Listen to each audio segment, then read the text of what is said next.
नमस्कार, स्वागत है झारखंड की फटाफट ताजा बड़ी खबरों में। पहली बड़ी खबर, झारखंड में 2 दिनों तक होगी वज्रपात और ओलावृष्टि। झारखंड में 2 दिनों तक वज्रपात और ओलावृष्टि की संभावना है। खबरों की माने तो इसे लेकर मौसम विभाग ने येलो अलर्ट जारी किया है। विभाग के अनुसार 20 और 22 फरवरी को झारखंड के दक्षिणी और मध्यवर्ती जिलों में कहीं-कहीं वज्रपात और ओलावृष्टि की संभावना है। 20 फरवरी को जिन दक्षिणी जिलों में वज्रपात और ओलावृष्टि हो सकती है, उनमें झारखंड के कई जिले शामिल हैं। 24 फरवरी से शुरू होगा झारखंड विधानसभा का बजट सत्र। अधिकारियों को दिया गया ये टास्क।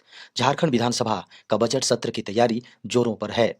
खबर है कि बजट सत्र से पूर्व सत्ता पक्ष और विपक्ष की मीटिंग होनी है। वहीं विधानसभा अध्यक्ष रविंद्रनाथ महतो ने बजट सत्र के सफल संचालन के लिए अधिकारियों के साथ मीटिंग की और कई दिशा निर्देश दिए। बता दें कि बजट सत्र की शुरुआत 24 फरवरी से हो रही है और ये बजट सत्र 27 फरवरी तक चलेगा। झारखंड के गिरिडीह में भीषण सड़क दुर्घटना, 6 लोगों की दर्दनाक मौत।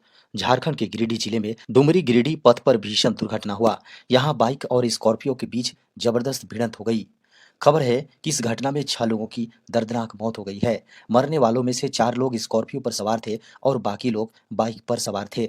यह घटना मधुबन थाना इलाके के लटकट्टो की है। बताया जाता है कि मंगलवार की मध्यरात्रि रात्रि स्कॉर्पियो और बाइक विपरीत दिशा से आ रही थी। इसी दौरान लाइट से स्कॉर्पियो चालक का संतुलन बिगड़ गया और उसने पहले बाइक सवार को धक्का मार दिया, फिर पेड़ से जा टकराई। झारखंड के सरकारी कर्मचारियों के लिए अच्छी खबर, हेमंत सरकार ने बढ़ाया डीए। झारखंड सरकार ने राज्य कर्मचारियों को बड़ी खुशखबरी दी है। झारखंड सरकार ने राज्य कर्मचारियों के डीए डीआर में वृद्धि करने का निर्णय लिया है। खबरों की माने तो राज्य सरकार के कर्मियों को अपुनरीक्षित वेतनमान 1/7/2024 के प्रभाव से महंगाई भत्ता की दरों में वृद्धि की स्वीकृति दी गई है। मैया सम्मान योजना को लेकर बड़ी खबर, इन महिलाओं से वसूले जाएंगे पैसे। झारखंड की सरकार ने मैया सम्मान योजना के फर्जी आवेदकों के खिलाफ बड़ी कार्रवाई की तैयारी शुरू कर दी है।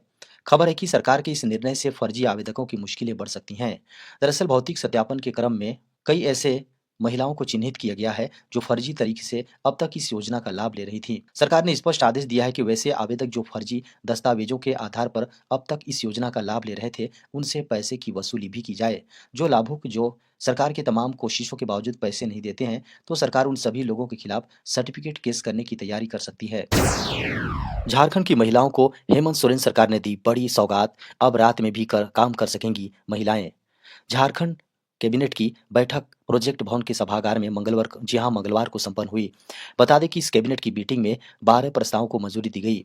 झारखंड सरकार के कर्मियों और पेंशन धारियों के महंगाई भत्ता में 7 से 12% तक की वृद्धि की गई है। वहीं झारखंड के काम करने वाली महिलाओं को भी हेमंत सोरेन सरकार ने बड़ी खुशखबरी दी है।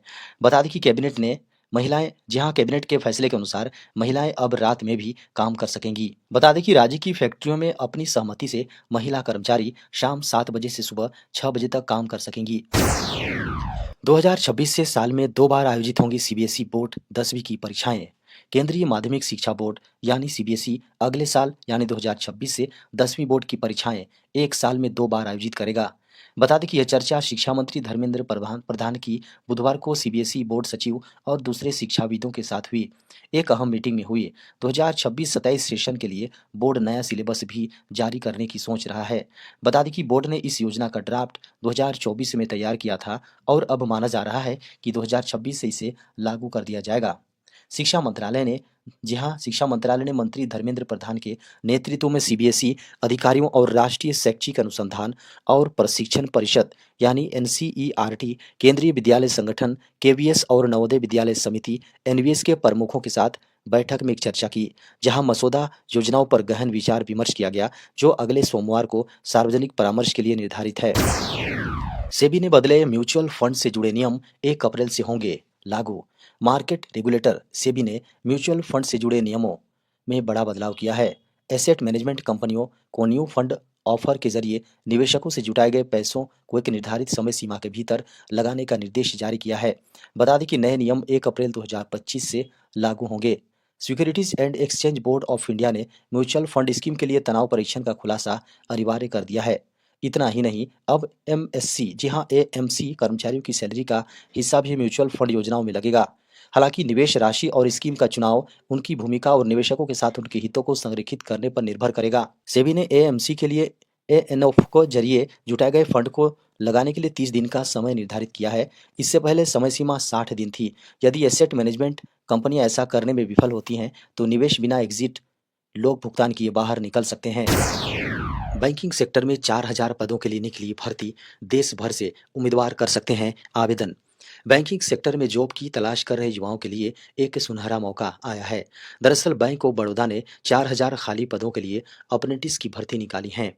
इस भर्ती का आधिकारिक विज्ञापन जारी हो चुका है और आवेदन प्रक्रिया भी जी हाँ, आवेदन प्रक्रिया की भी शुरुआत 19 फरवरी 2025 से हो गई है। जो भी उम्मीदवार इस भर्ती के लिए आवेदन करना चाहते हैं, वे अधिसूचना को पढ़कर बैंक की आधिकारिक वेबसाइट bankoffbaroda.in पर जाकर लास्ट डेट से पहले आवेदन समर्पित कर सकते हैं। बता दें कि बैंक ने इस भर्ती के लिए आवेदन करने की अंतिम तिथि 11 मार्च 2025 रखी है। वेबसाइट पर आवेदन का लिंक एक्टिव है। उम्मीदवारों को सलाह दी जाती है कि वे अंतिम तिथि से पहले आवेदन कर दें। बता दें कि इस भर्ती के लिए देश भर से उम्मीदवार आवेदन कर सकते हैं। देश में 1200 किलोमीटर लंबा एक्सप्रेसवे का होगा निर्माण, 4 राज्यों का सफर होगा बेहद आसान। पूरे देश में बहुत तेजी से एक्सप्रेसवे का निर्माण कार्य चल रहा है। भारत के दूसरे सबसे लंबे एक्सप्रेसवे अमृतसर जामनगर का निर्माण कार्य पूरी रफ्तार से चल रहा है। इस एक्सप्रेसवे के इस साल में बनकर तैयार होने की उम्मीद है। इसके बन जाने से पंजाब, हरियाणा, राजस्थान और गुजरात की कनेक्टिविटी बहुत बेहतर हो जाएगी। इस एक्सप्रेसवे की कुल लंबाई 1256 किलोमीटर है, जिसमें से 915 किलोमीटर का हिस्सा ग्रीन फील्ड अलाइनमेंट के आधार पर तैयार किया जा रहा है। बता दें कि इस एक्सप्रेसवे का प्लान मुख्य रूप से हादसों को रोकना और वाहनों को रफ्तार देना है। प्रधानमंत्री नरेंद्र मोदी ने बीते साल में इस एक्सप्रेसवे के कई नए खंडों का उद्घाटन किया था। मोदी ने 74.6 किलोमीटर लंबी डांगियावास नागपुर हाईवे का उद्घाटन किया था।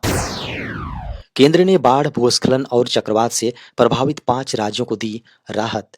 केंद्रीय गृह मंत्री अमित शाह की अध्यक्षता वाली एक समिति ने राष्ट्रीय आपदा प्रतिक्रिया कोष के तहत वर्ष 2024 में बाढ़, भूस्खलन और चक्रवाती तूफानों से प्रभावित 5 राज्यों को 1554.99 करोड़ रुपए की अतिरिक्त केंद्रीय सहायता राशि मुहैया कराने को मंजूरी दी है।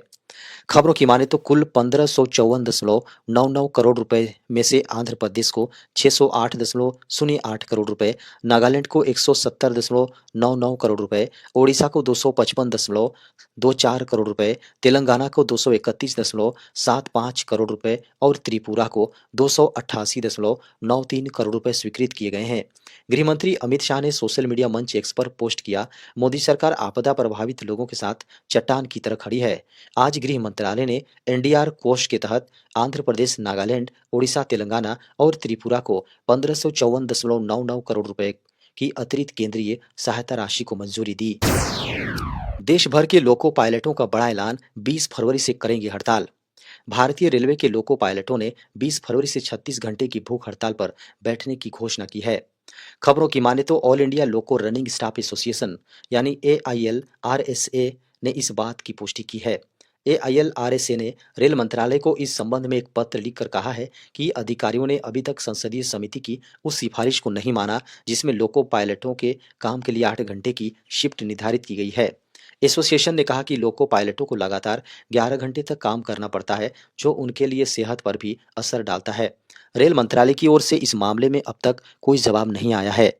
एसोसिएशन ने यह भी कहा है कि लोको पायलटों, खासकर मालगाड़ियों का संचालन करने वाले पायलटों को अक्सर 12 से 20 घंटे तक लगातार काम करने के लिए मजबूर किया जाता है।